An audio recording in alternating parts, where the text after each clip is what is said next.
after much thought, after much intervention from many people, especially after you guys had proposed the idea when I was on the Jimmy Dore show, it was on my birthday.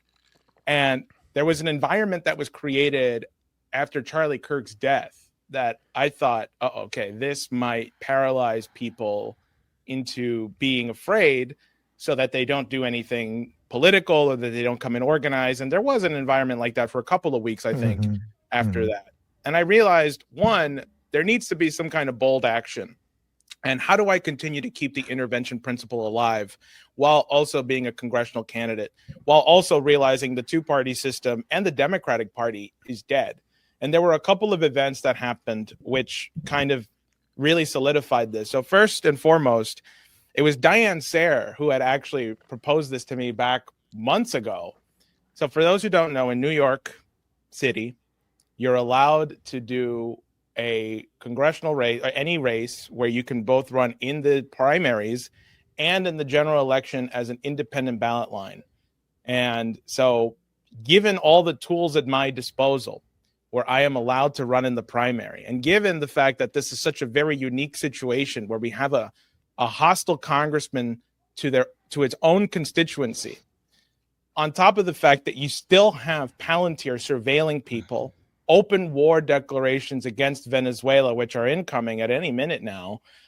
The war in Ukraine is not ending. And we do see a peace plan happening in Gaza, and we can only pray that that'll actually last. But then what? Is Tony Blair supposed to take over Gaza? Are they really going to try to turn this into a Riviera? On top of the fact that here in the Bronx, you have collapsing houses. You have buildings that are just falling apart and people who are in desperate situations where they're supposed to die. That's what the government has condemned the people, not just here of the Bronx, but of the whole country to do, to just die. And at the same time, you have Democrat popularity contests where they're running people not based on the competency of their understanding of government, their competency on the understanding of economics, but how hot they are or what the vibes are. And you know what? Quite frankly, I'm tired of it. And I've decided to be the skunk in the picnic, and I'm deciding that I'm putting my name in for the Dem primary. And on top of running as an independent, that no matter what happens in June, whether I win the primary or not, my name will still be on the ballot for November to run as an independent. And the reason— Okay, so just to be clear, you're running now in the Democratic primary against Ritchie Torres, which is in June of 2026. Should you lose that primary, you will stay in through November on the independent ballot line, correct? Absolutely. I mean, otherwise I'll just endorse Ritchie Torres. And I don't care. Here's the thing. I mean, if he gives you a job on the campaign. Here's the thing. I was mulling this over, but the main people that kind of helped me come to this decision was your viewers and the viewers of, and just general people who follow me, and the fact that I have a bigger volunteer base than I did months ago. And when I told them, by the way, I'm considering running in the primary, they're like, oh wait, you're not already? Like, oh, you weren't doing that already? And I was like, oh, okay, I guess this isn't news. And you guys might have been seeing some of the videos I've been publishing lately where I'm talking about the collapse of the houses, or I'm talking about mostly the collapse of the houses, or talking to the neighbors going in the streets. A lot of people from the Bronx have just been like, great, I can't wait to help you in June, or I can't wait to help vote this guy out. There was already an assumption that I was already primarying Ritchie Torres. And I just thought, okay, well, this is it. This I think is the way to go. And here's the other thing. I'm afraid of the generation of up and coming Democrat candidates who are, supposedly like renegade Tea Party people, right? Like this woman, Kat Abu Ghazaleh, who's running in Chicago. She's very good on the pro-Palestine front. She's Palestinian herself. And I think that that's great. At the same time, these are still NATO Democrats. They are very much in favor of supporting NATO and giving all this money to NATO. And most importantly, they have no idea of economics. Right. I think that, if you run, and especially here in New York, it's disgusting. I like Zoran in the sense that I prefer him over Cuomo, and I know a lot of people are going to vote for him in November. But come on, the fact that he put this statement out calling Maduro a dictator right when the administration is trying to gear for war. Oh, towards did he? Venezuela. Did he? I didn't see that. Yeah, he was on Jorge Ramos's show on Univision, and he was talking about, first Jorge Ramos was like, but you think Maduro is a dictator, and he kind of dodged the question. And then then the Manhattan Institute wrote an article against Mamdani saying like, he's a left authoritarian. And then Mamdani's campaign issued a statement saying Maduro and the president of Cuba are dictators who've stifled free speech and free and fair elections. And they are creating an atmosphere where war can still continue to go. What I intend to do, this is an intervention on an international stage, because I want the United States to work with the BRICS nations. I want us to work with Brazil, Russia, India, China, and South Africa, and the other 23 nations that are working with the BRICS right now. I am tired of interventionist wars. There are 800 military bases around the world right now that we control for no other reason than to just be an imperialist nation. We are not an imperialist nation, and there is nobody that I know of that is currently running on that platform that can say these things. And if me running in the primary will allow me to get more microphones in front of me, more press coverage, then so be it. And let them attack me. They will do that because I will be a legitimate threat to these people. And which is why also I'm doing a 3-part class series starting on this Sunday at 11 a.m. And it goes till 1 p.m. And I will be talking about the value of labor. And what do I mean by this? I was talking to somebody about the casino that they want to build in the Bronx. And this is like a 60-year-old Albanian guy. And he was in favor of a casino being built in the Bronx because he said it was going to bring job development. And I said, are you planning on getting a job at the casino? And he said, yes. I said, well, what kind of a job? He says, I want to cook and I want to clean. Okay. And that's the kind of job I want to work for. And I said, now, well, wait a minute.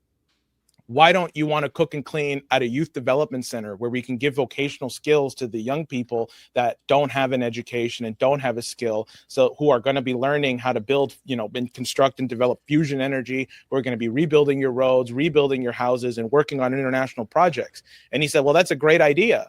But, the government's too corrupt. They're never going to do that. So the only hope I have is to get this casino so I could get a job to feed myself. Right. People don't have an idea of real economics anymore. And that's the kind of vision that I want to bring to the Bronx. And so for people who say I don't have a fleshed out idea of policy, well, I'm doing a 3-part class series. And yes, I will be talking about my relationship with the LaRouche organization too.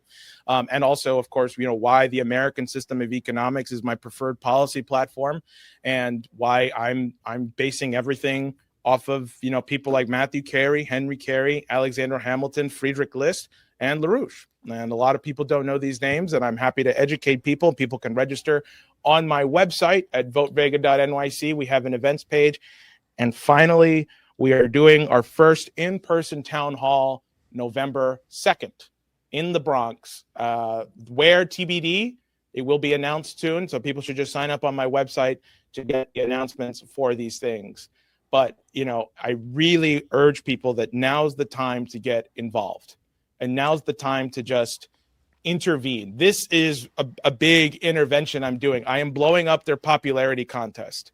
I'm tired of the yassification of politics. I hope you guys know what I mean when I say yassification. Yeah, we do. Yeah, we do. And, let me just interject something. The politics of joy. Yeah, exactly. I think of joy. I appreciate that. I think that's worthwhile and all good. I think, we kind of workshopped this live on the Jimmy Dore show when Russ and I hosted it last month. And the reason I think it's a good idea, and I told you so live on air without talking to you backstage or behind the scenes about it or off the record about it at all, is twofold. Number one, what you said there is absolutely true. You will get a ton of publicity that you would not otherwise get. And that is largely a function of the Mamdani victory.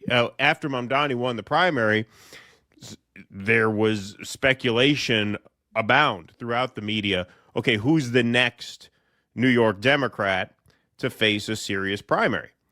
And your campaign last year in 2024 was, to my knowledge, the most successful third-party campaign in the country. You got, 2.5% in the Bronx? That's 1 in 40 Bronx voters voted for you. Now, for anybody who wants to poo-poo that, you have to understand, if you make the Bronx its own city The Bronx is the largest city by population in well over 40 out of 50 United States. So to get 1 out of 40 votes in the Bronx on no budget really whatsoever, I mean, very, very little, was very impressive. So it was a serious independent campaign, which forces them to take you seriously now as a primary candidate. That's number one.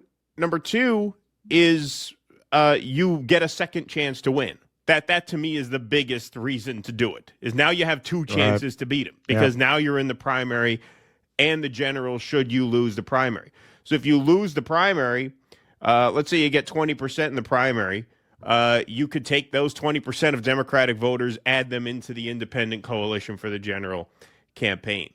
To me, it just gives you that extra chance to compete and measure yourself and then build off of. And don't forget, in the primary, you're only going to be competing for votes from registered Democrats because New York is a Tammany Hall machine Democrat mafia state. And this is the other thing about this. You know, our friend Shama Sawant, who, by the way, is having a rally this Sunday, which we're going to plug after you're done, Jose.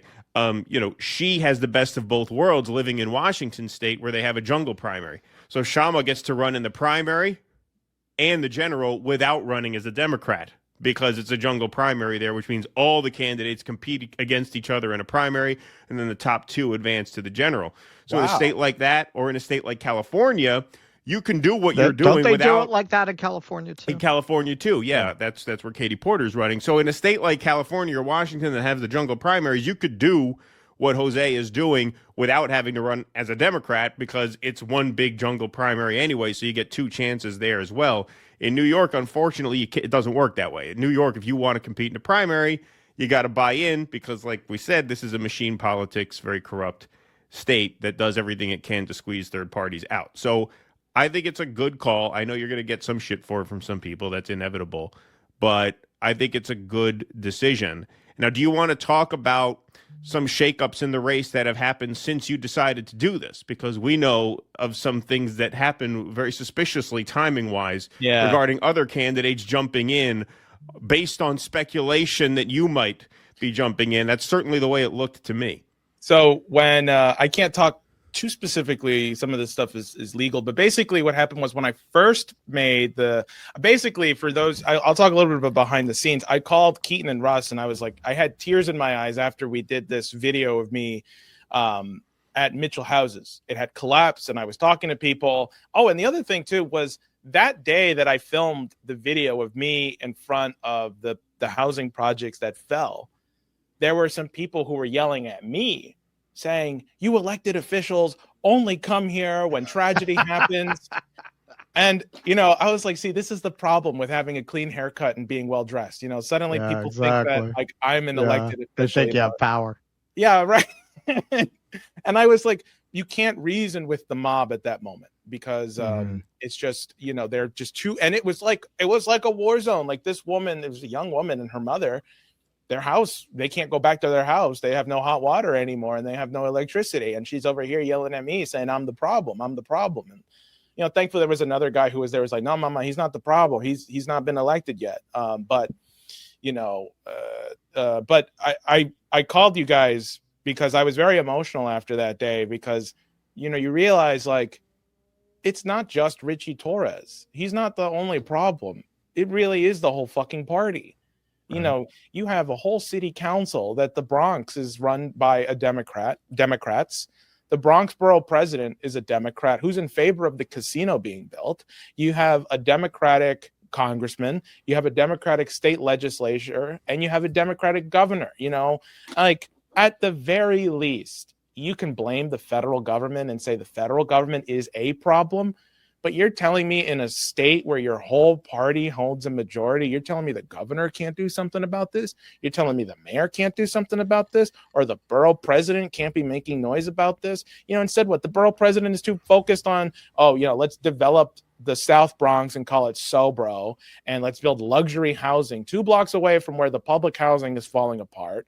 Let's build casinos, you know, for who? Not for the people of the Bronx. And, the public housing, oh God, what a tragedy. Let's get them hotel rooms and hopefully we can relocate them. Hey, wouldn't it be great if you relocated out of state? It's gentrification. And the whole Democratic machine is into it. They are all plugged into it. They are all getting something in the back end. And this is an intervention to expose that. The rottenness and the corruptness of our elected officials taking advantage of the fact that the people here are just so jaded and given up. It's interesting. You go to the Upper East Side, and I got people who canvass for Mamdani telling me, like, you go to the Upper East Side and people are like, oh, I don't vote. I just don't have the time to vote, or I don't care about voting. Mamdani's going to win. You get the same thing in the South Bronx, although the intention is different. I don't vote because nothing happens. I don't vote because I don't trust these people. I don't vote because they all end up fucking us over at the end of the day. It's two different results with two different intentions, right? The people of the Bronx are just so jaded that the only people who vote are people who are over 60 years old who still, get the benefits from the Democratic Party machine. And we have to change that. And the only way we're going to change that, the only way we're going to build people's trust is by not playing nice. Mamdani didn't win the Bronx in the primary. He may win it in the general election. And if he does, good. But he didn't win the primary in the Bronx. Cuomo did. Because the people of the Bronx. Harlem too. And Harlem. That's right. Cuomo won Harlem too. Because the people here where it matters, this is not yuppie politics. This is real life, okay? I don't care about the people who are going to criticize me as not being good enough for them, or that I'm too LaRouche for them, or that I'm not, hot enough for them, or that whatever. Okay, they can go around with their matcha and walking around the city, making six figures, transplants. That's not me. That's not the Bronx. They want to make the Bronx that, and I have to stand up against it. And, I had such a great time at a food pantry. I was talking to this lady about the food pantry that they want to shut down because they are 3 months behind on their rent. It's $5,000 a month.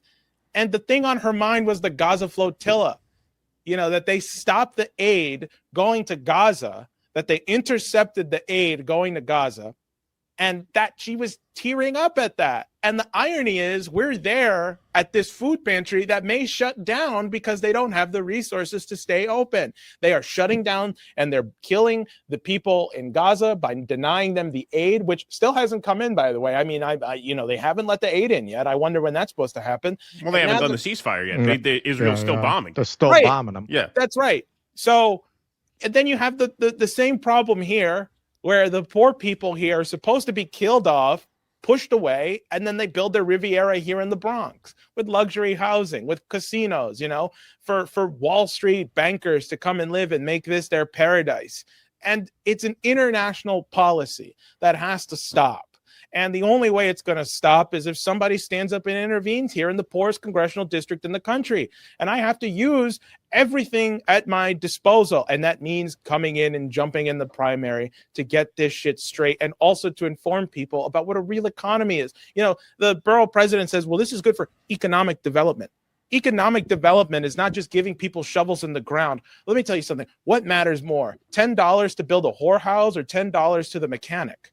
Your dollar does have a different value depending on the intention it's used for. If you're a cook at a casino, right, then that's just debauchery. Great. You're making shrimp platter cocktails for millionaires who can just come and freely gamble their money away. But if you're a cook at a vocational school for the Space Civilian Construction Corps, what value does your labor have? The $20 an hour you're making at, whether it's at the casino or it's at the vocational school, has a different value altogether, because you are making sure that young people who need to be trained in mechanics, engineering, welding, surveying are getting fed, because they're going to be the ones discovering how to make fusion energy possible, and you're feeding them. So your labor has a completely different value. Because in a way, you're responsible for making sure they have an environment in which they don't have to think about what to eat or to be clean, so that they can then just focus on making the future a better place. Now you have dignity. You're not just serving some millionaire shrimp cocktails. You're making sure that young people are fed so that they can come back and fix your neighborhood and fix the country and fix the countries that we've destroyed. That is economics. Okay. So you're saying the mechanic is better than the whorehouse? Yeah. Right. So I didn't know where you're going there, but now I've figured it out. I don't know if you've read this. I'm going to recommend this. This is a great book about New York gentrification. I don't know if you even know about this because it wasn't very widely publicized. It's called Vanishing New York. Jeremiah Moss. He talks about how they've been making these efforts to gentrify the South Bronx. There's been some resistance to it, some community organization. That's why it's not already there yet in the way that, say, Harlem is. They did a post-apocalypse themed real estate development event party in the South Bronx with mock barbed wire fences and guard towers, like it was like Mad Max, because the yuppies would think that was really cool. This post-apocalyptic Bronx. Let's invest here. Let's live here. Now people have this very false dichotomy, as you're pointing out, that the Republicans are the source of all evil. And New York is exhibit A, B, and C to demonstrate that's not true. New York has been dominated by Democrats literally for most of its modern history, meaning over a century. Tammany Hall basically wrote the book on urban machine style political corruption. Where was Tammany Hall born? New York City. That's a New York thing. New York was so good at political corruption, other states used to send delegations to New York. Chicago used to send its politicians to New York to study at the feet of the Tammany Hall masters of corruption. So when all this stuff broke about Cuomo, that's old school, man. Like New York has always been that way. Literally, for a couple of hundred years, New York has been that way. Yeah. So for you to be entering the Democratic primary, particularly because we have this very odd system where you have multiple party lines, where you could just kind of put a party line. There's no question of you being able to run as an independent. In some places, it's very either or. It'd be very hard to make that kind of switch. Not really in New York. So, just addressing what Keaton was talking about. Yeah, you're going to get your people. Oh, the Dem entering. Yo, man, when me and you had lunch, you asked me, what are you for? I said, I'm for what works. I'm for what works. If you were going to go ahead and run as a Democrat and endorse a Democrat, we couldn't endorse you. We talked about that. Like, absolutely not. But to run in the Democratic primary, blow it up, force issues they don't want to talk about, and make it much, much harder for them to invisibilize you, that's a no-brainer. And you got to remember, man, Cuomo won in Harlem and the Bronx. That's because people are brainwashed and uninformed, as they are intended to be. When we went and campaigned for you in the Bronx, people would be like, oh, no. And as soon as I started talking to them about Ritchie Torres's policies and your policies, I'd get a signature. Because they just didn't even know. You have a much better chance of reaching those people. And it didn't take a lot to flip them. All I had to do was say, Ritchie Torres voted for this package for Israel. Oh, all right, give it to me. That's it. I signed it. That's it. So You run as a Democrat. Those people, yeah, man, it shouldn't be that way, but it is that way. They have been brainwashed to think that the Democrats are their friend and they have to vote Democrat. You have a much better chance they'll at least start listening to you if you're running as a Democrat. And then by the time you switch to an independent, if that's indeed necessary, they've heard your message. Yeah, I'm very, last year was a pretty difficult, running a congressional campaign, especially a third party congressional campaign where you don't really know what you're doing. You're just doing it because it's the right thing to do. And somehow it's manifested into this office. But I mean, I was sleeping in my car. I made no money off of that. People think this is a grift, but it's like, there's laws that they'll throw the books against me. This is not at all a profit making scheme or anything like that. This is very much just like, I've given up my present. What I mean by that is I don't have a social life anymore. I don't have a social life. I don't get to do the things that normal people get to do. And I'm asking people to join me in that because I'm giving up basically the next 13 months of my life to make sure that the Bronx has a real voice and that the world feels, okay, there's some sanity coming from the United States. Because the other people that care much about the elections are the people that we're terrorizing every day.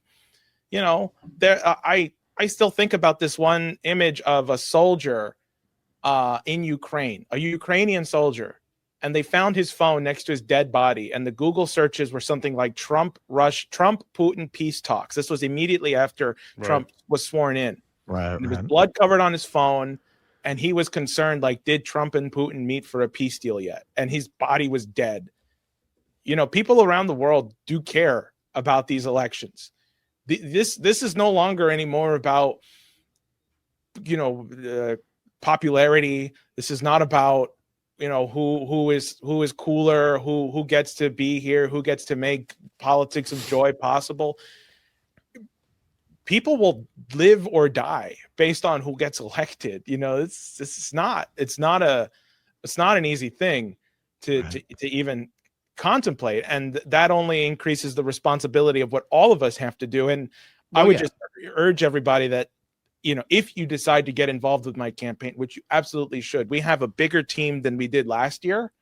And of course, a lot of those people were like, oh, we are, and you know, it's an interesting switch because vote Vega.nyc. Like this one guy, you know, who's been coming around a lot to my campaign, he didn't even know about my interventions. Like, it's a completely different dynamic for people to be coming around. Like, that's just a bonus for them. It's like, oh shit, you did this too?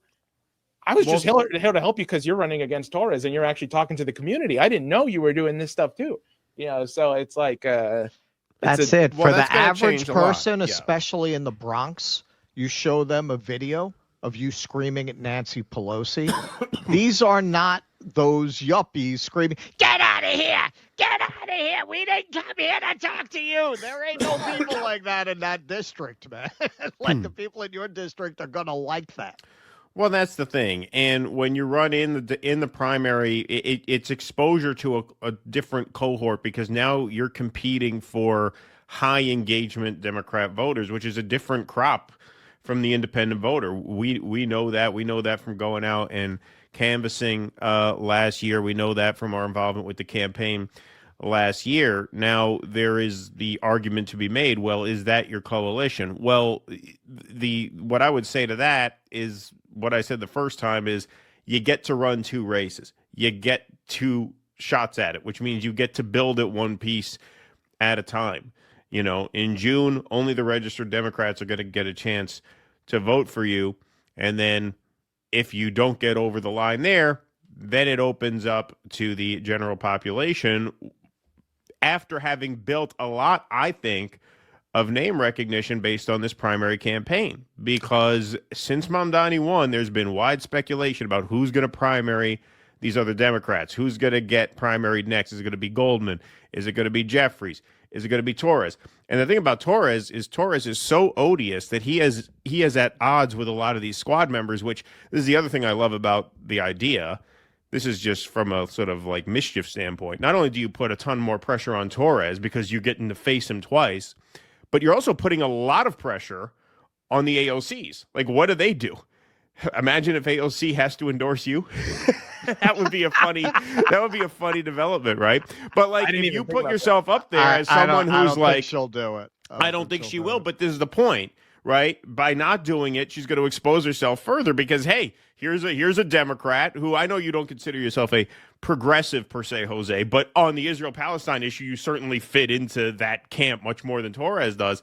And so it forces these progressives to, have a reckoning. Hey, are they going to endorse this guy who's an independent who they're not crazy about, or are they going to endorse fucking Ritchie Torres or not say anything about it? You know, it adds a lot of spice to the sauce. It turns the heat up under a lot of people. That's what I like about it. Look, what do you need to win in baseball? You need men on base, right? You need to make things happen, right? You need to put the wheels in motion. And I think running as a Democrat in the primary with the promise, and by the way, you are putting out a formal press release tomorrow with the explicit promise in there that you will run as an independent should you lose the primary. So it's not going to be like a sheepdog operation where you drop out and go away and then Torres runs away with it. And endorse Torres. Right, exactly. That would be wild. So yeah, with that, We're having I an think it's a good idea. ongoing conversation. Yeah, right. Yeah, exactly. Finding where we have values Yeah, right. that we can put into action in Washington. All right, let me ask you one more question before we let you go, because it's kind of related to that, and I'm sorry if I monologued there, but I am excited. So I'm not worried about if you lose the primary, because I know you'll run as an independent, and we'll be where we were last year with hopefully a 10 to 20 point head start based on the press we get from the primary, right, and the press you get from the primary. What I'm a little concerned about is if you win the primary, now you're a Democrat. So now I have to worry about you a little bit, right? So what happens there? Like, how do you navigate that, right? If you win the primary and you start, getting calls from people who want to absorb you into the system. If you, hey, moderate on this, moderate on that, watch your language here, watch your language. Like, what are you prepared for in that scenario? You suddenly black out, wake up next to three right, cheerleaders, exactly. and there's a photographer there. It's Yeah, like, right. Everything becomes quiet. It's just like a long, Right. ringing 1,000-yard stare. It's like, I didn't think this would happen. Well, there's two ways I could answer that. There's the politician way where it's like, well, I can't possibly answer a hypothetical question like that, Right. I guess for one, whatever party we have on the day of the primary, you guys are going to have to be there. I mean, like, we'll probably rent out a big enough space and we'll invite all of the viewers and all the supporters to come, and we'll just have a big ass party. You guys can be the first ones to ask me, so are you now going to sell out? And, I guess I really don't know how to answer that. I don't know. You know what? We'll do? When We'll is have the a big actual watch primary party. It's vote? in June. June 26th. We'll all bring All right, COVID masks, and if you I win should and be become a back. Democrat, we'll put our masks on, and we'll have a big party. Let me tell you something. Nancy Pelosi is still a sad old drunk. Hakeem Jeffries is still a fucking airhead that's going to get us all killed. All these, listen, I am the skunk in the picnic. And if I win, oh my God, can you imagine like the first statement I win in the primary is just like the Democratic Party still sucks.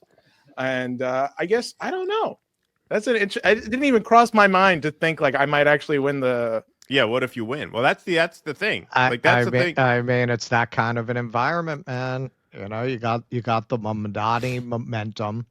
The thing with Mamdani, and you're right to point it out. Mamdani is likely because he's basically a politician. That was my first impression of him when I met him at the Tesla protest when it was a real long shot. So I was able to get close to him. He struck me as slick. He won't endorse you, man. He'll wind up endorsing Torres. Like if he gets that pressure from the Democrats, that's the direction he's going to go in. So on the one hand, you have that Mamdani momentum for an independent candidate. At the same time, because Mamdani is a player, he's not going to stick his neck out like that and endorse you. If anything, he might work against you if he gets the order from up top.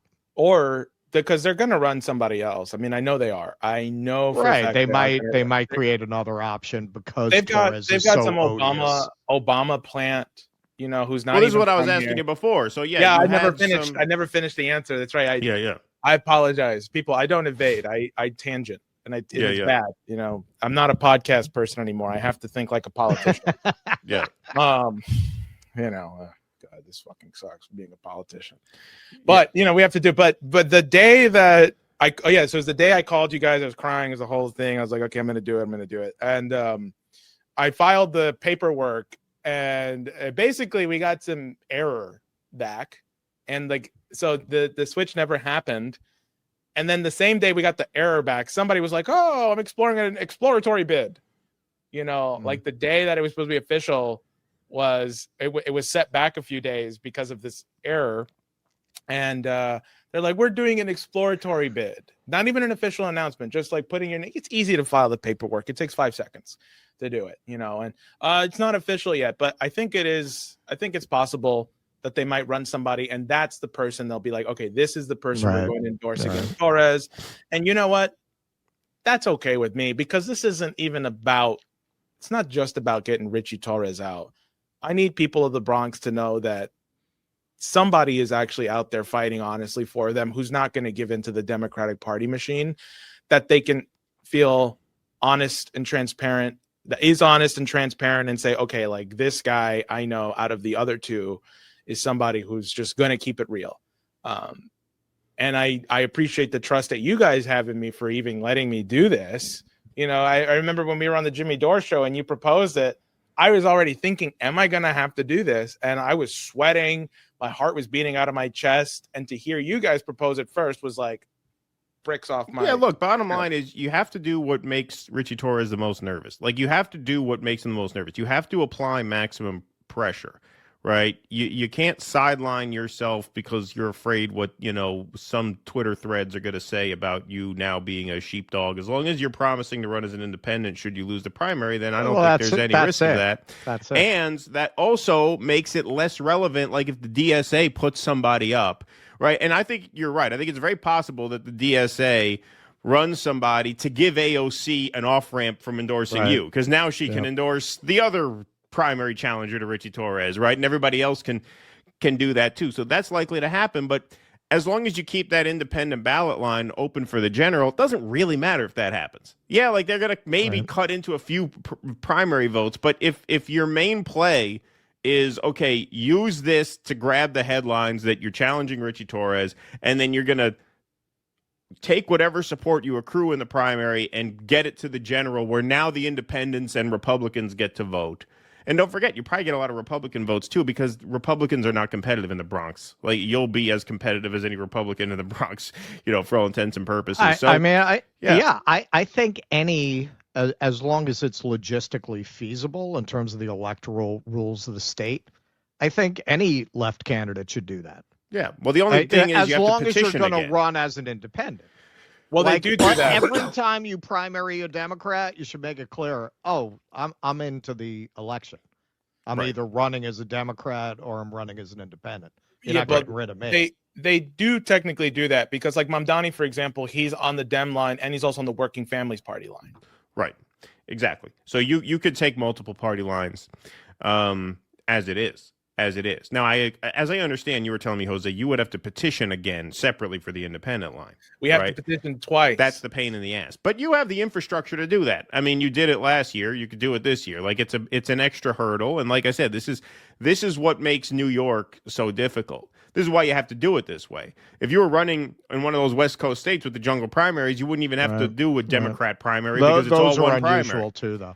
Those are unusual, yeah. And to be clear, and somebody did this, I can't remember who, I think maybe more than one. Run as a Republican if you live in a state where that's the only game in town. Yeah, exactly. Yeah, whatever. Do that, too. Whatever. It doesn't matter. Whatever works, man. Whatever works. You should get Aaron Baker. Aaron Baker is primarying Randy Fine, and I really like him a lot. I don't know. Oh, yeah, I heard about that guy. I think through you, actually. He's a nice guy. Well, Jose, tell everybody where they can find you and what you got coming up. VoteVega.nyc is my website. We completely did it from scratch. Me and my treasurer, Adrian Pearl, we spent countless hours just we didn't use Squarespace. We didn't use Nation Builder. We built that, coded it from scratch. So I hope that people can go and check that out. People can donate there. They can volunteer. Look, if you are anywhere in the country and you want to come and you want to support us, figure out a way to make your arrangements to come and stay here because we want your help here. I want somebody in Butte, Montana to think it's important to get me elected as somebody here in the South Bronx because I'm a federal candidate, which means my decisions would impact the entire country and the world as a whole, which means, I have the power to advocate for an end to all 800 military bases and the power to advocate to work with the BRICS nations. And finally, if you want to actually understand my policy more in depth, we're holding a class series starting this Sunday at 11 a.m. It's on Zoom. If you happen to be in the New York City region and you want to attend, I will reach out to you personally. Just make sure you leave your email on the events page. It's also at votevega.nyc. You get a more in-depth, detailed breakdown of my policy, my industrial policy that Russell so kindly let me go into last time I was on your show. And finally, I just want to thank everybody who's going to support me in this because I am going to need it. It's going to be a media onslaught, and they will either ignore me or slander me right out of the gate, which I am ready for either one. But most importantly, it's going to be a lot of fun.